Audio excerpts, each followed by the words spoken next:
இன்றைய தினம் திராவிட முன்னேற்ற கழகம் 565 அறிவிப்புகள் 2021 சட்டமன்ற பொதுத் தேர்தலில் அறிவித்தார்கள். இதுவரை ஒரு 10% அறிவிப்புகளோடு நிறைவேற்றப்படவில்லை.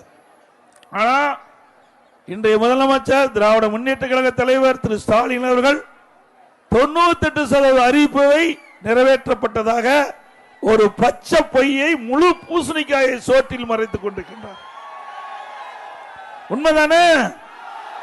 அவர் கொடுத்த வாக்குறுதி நிறைவேற்றிருக்கிறதா? உதாரணத்துக்கு இது கிராமம் நிறைந்த பகுதி.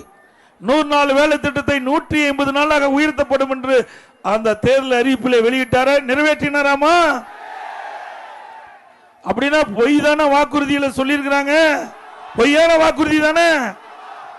இப்படி ஏழை எளிய சாதாரண மக்கள் 100 நாள் வேலை திட்டத்தில் பணிபுரிகின்ற அந்த மக்களை ஏமாற்றி வாக்குகளை பெற்றுவிட்டு ஆட்சிக்கு வந்த பிறகு இன்றைய தினம் அந்த மக்களை ஏமாற்றிய கட்சி திமுக கட்சி. அதே போல மாதந்தோறும் 100 ரூபாய் சிலிண்டருக்கு மானியம் கொடுக்குறாங்களாமா? அது ஏமாற்று வேலை தானே.